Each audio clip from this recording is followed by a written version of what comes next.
Hey everybody, Black Ninja 797 here, and welcome back to another video. In today's video, I'm going to be ending up giving you guys my review of Back 4 Blood 1 year later. As of the recording of this video, and the publishing of it as well, is going to end up being October the 12th, which is going to be exactly 1 year from Back 4 Blood's release date, which was October 12th of 2021. The purpose of this video, and what I would like to do with it, is I want to end up giving a summary of everything that Back 4 Blood has done in the last year, and basically give my concluding thoughts of what I think of Back 4 Blood as a whole, minus a few upcoming videos, because we still have to review the last DLC, which is yet to end up being announced yet. This is going to be in a very similar, if not the exact same format with my last two DLC reviews, so I'm going to be talking about the good things that I liked about Back 4 Blood over the last year or so first, and then I'm going to be talking about the negative stuff, and I want to end up finishing off the video with kind of my final thoughts, and basically talk about what I think that Turtle Rock could end up doing as a whole, if they ever want to end up going anywhere with Back 4 Blood in the future, or just overall making another game. So let's talk about the very first thing that I absolutely loved about Back 4 Blood this entire year, the microtransactions. More rather, instead of microtransactions, is more rather the lack of microtransactions, because the entire life cycle of Back 4 Blood has had zero paid microtransactions in terms of a in-game item shop that almost every single big game nowadays ends up having.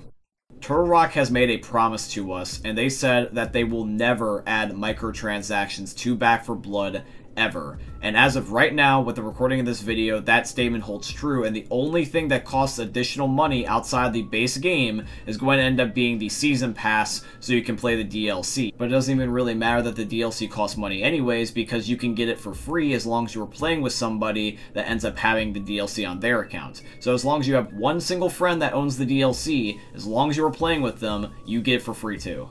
This is something that I have a lot of respect for Turtle Rock for, because every single game that I have played nowadays has some sort of limited time or paid for content, and it gets annoying and frustrating. Now, it is better than supply drops, because I will still stand my ground with this and say that supply drops are technically worse than a paid for item within a shop, because there's no guarantee you will ever even see that item within your loot pool, because with the RNG system you could hypothetically spend infinite money and never have everything, which really bugs the shit out of me.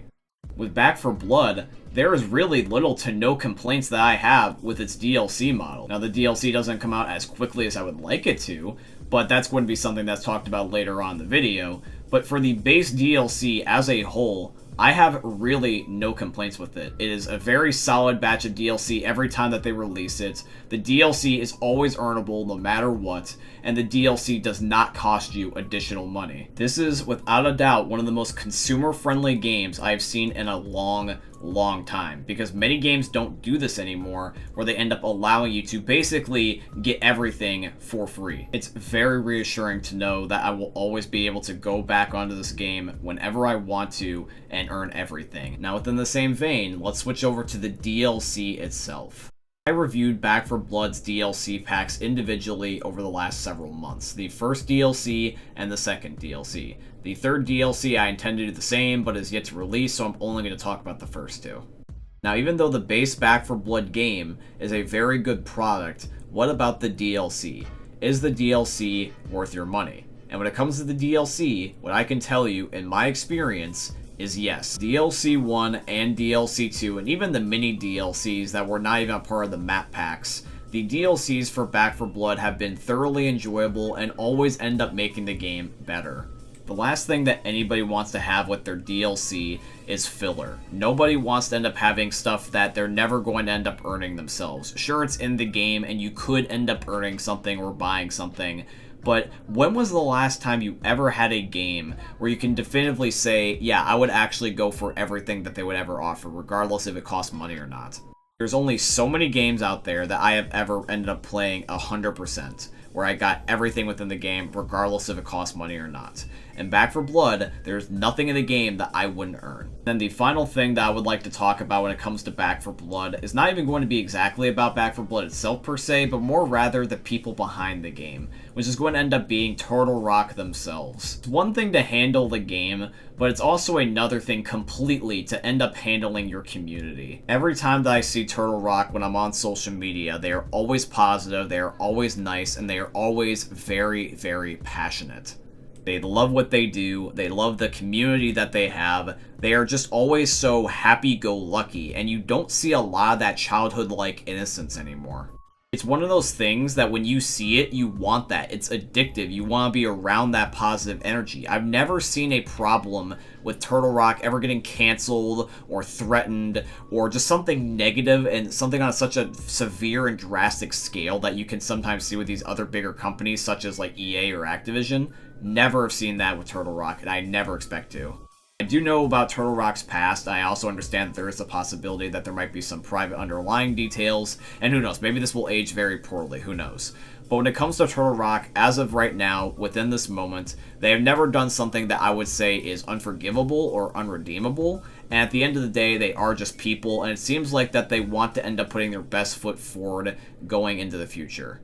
Overall, those are the three main things that I want to end up taking away from Back 4 Blood. If you guys want to ever see me talk about any of the other minute things, such as the characters, or a map, or any of those things, you guys can always check out my individual reviews of the DLC, which is going to be linked down below in the description. But now for the negative part of the video, and just like the positive part, I'm just going to be 100% honest and just give you guys my true opinion, but I will try to end up making it constructive more rather than ranty. The first thing that I will say that is negative about Back 4 Blood is going to end up being the frequency of the DLCs themselves. I love the fact that Turtle Rock made solid content, but the only thing that I truly wish that they ended up doing differently was end up making more frequent content. Now, I understand the risk that can happen here. I understand that there's the possibility that more frequent content means more filler content and therefore less good content. But when it comes to content in general, it doesn't have to be big to be good. Now, I understand that Turtle Rock is not going to be Epic Games. I understand that they're not a big team and they can't end up releasing something once a week. I get that. Otherwise they would. But when it comes to Turtle Rock, with any future games, or if they even want to do stuff with Back 4 Blood going forward after the first annual pass is done, I would love to see them make updates with a little bit more frequency, or at the very least, spread them out in such a way that is evenly distributed over the few months. Because otherwise you're going to have massive dry spells where there's just nothing going on, and unless you have a really solid base game, or you end up having a really good DLC when it does release, DLC to DLC is going to be so slow. Alright, now let's talk about the number 2 thing that I wish Turtle Rock would have changed, and I do hope that eventually that they will change. And that is going to be no new game modes. It's at this point with Back 4 Blood, since it's already 1 year old, and I know that Turtle Rock is not the biggest studio in the world, I've kind of given up hope that they're going to ever change Versus. Versus within Back 4 Blood is not fun. It's something that can be tolerable if you play with a group of friends, and maybe if you were just truly that bored, but something to play on a regular basis, Versus mode within Back 4 Blood is just not good, and it's kind of sad because I want that game mode to be good, because when the base game of Back 4 Blood, the normal like single player campaign is not working out, I want to be able to still play the game, so I was looking forward to playing Versus, or just any other additional game mode, but there's no other game mode other than Versus. This entire time, we have never had survival, we have never had scavenge, we have never had any cool like mutation mode or like variants of the single player campaigns. We've just had nothing. It's just been the base campaign and Versus mode. Now, I understand if Turtle Rock is going to make an additional mode, it has to be something better than Versus, because they don't want to end up making something just as unplayable as Versus mode, because that would just end up being a kick in the nuts. So, if Turtle Rock was going to do something, I would only hope it would be good, but the thing that's just a disappointment is that if they haven't done it 1 year later, I don't think that they've ever had the plan to begin with to add another game mode in the first place. Which really sucks, because when the single player gets boring in Back 4 Blood, unless you want to end up risking your sanity by playing their Versus mode, there's nothing really else to play, and so you were kind of forced to end up playing something else. And finally, my last big gripe when it comes to Back 4 Blood is going to end up being no mods. Now, I do understand that there is people that have modded Back 4 Blood and have technically gotten mods to end up being a thing within this game, but I'm talking about official mods. And what do I mean by official mods? I'm not saying that the mods have to be approved by Turtle Rock themselves and be like on the Steam Workshop and it's just a click and download, but I'm talking about approving them specifically. People were modding Back 4 Blood as early as the alpha back in 2020. But the thing was that when people were modding the game at that point, if they end up getting caught, they were banned from the game because of Warner Bros. It's not Turtle Rock that has a problem with mods. They have specifically said that they are open to mods. It's just that their publisher, which is technically their boss, Warner Bros., doesn't like the mods. If the reason that Back 4 Blood doesn't have mods is because Warner Bros. Is worried that people are not going to pay additional money for the Back 4 Blood DLC, I guarantee you, Warner Bros., you're not missing out on that much money. Back 4 Blood is already 1 year old, so I doubt that there's people buying the DLC at this point anyways, and even if they were, they're probably just going to end up being one batch at a time, because a lot of people will just probably end up sharing it with their one friend. And here's something that you can think about Warner Bros., is that if you want to end up making more money on this game, just make the base game that much more worth it. Make it so that way you can mod the base game, so that way when people end up seeing that, hey, you can mod the base game and it looks really fun, I might want to end up paying for the DLC, so that way I can end up also modding that as well. This will make your fans respect you that much more because they will think that you end up caring about the game that much and that you want to end up giving them something that will really make them happy. So at that point, they wouldn't mind spending additional money within the game to end up paying for the DLC because it's a way of them saying thank you. Now, with all that being said, after 1 year of playing Back 4 Blood, with the game not quite complete yet, but a majority of its content already released, where would I end up saying that Back 4 Blood is on a scale of 1 to 10, with 1 being dog water and 10 being the best game ever?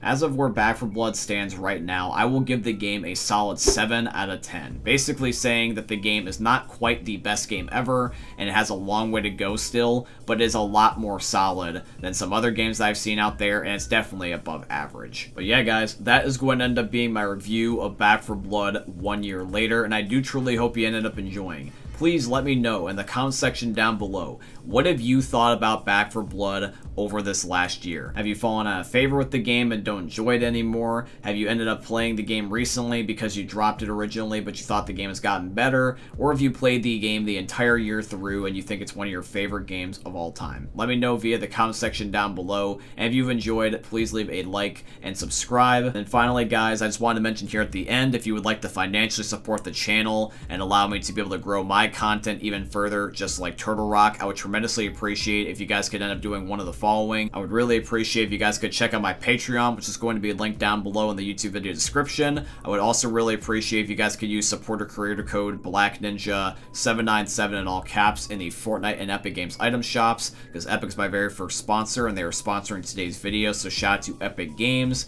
And finally, I just also want to let you know one more thing, that I recently started a business. It is called Breakthrough Business. With Breakthrough, I end up making psychology-based video courses on how you can end up improving things such as your character, your mental health, and even your relationships.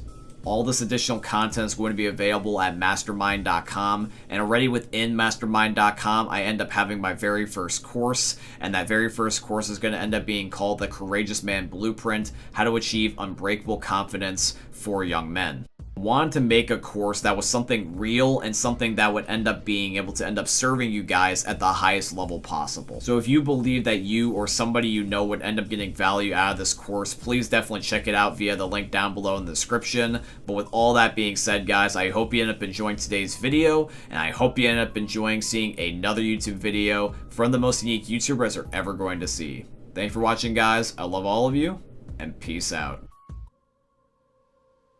Hey meme lords, Jesus here, and you better have enjoyed that video there by the eternal god Daddy Ninja. You should probably subscribe too, or the mighty Moab will come for your balls. If you enjoyed the video, you might like it too, and give me the memes. Flash, bang, boom!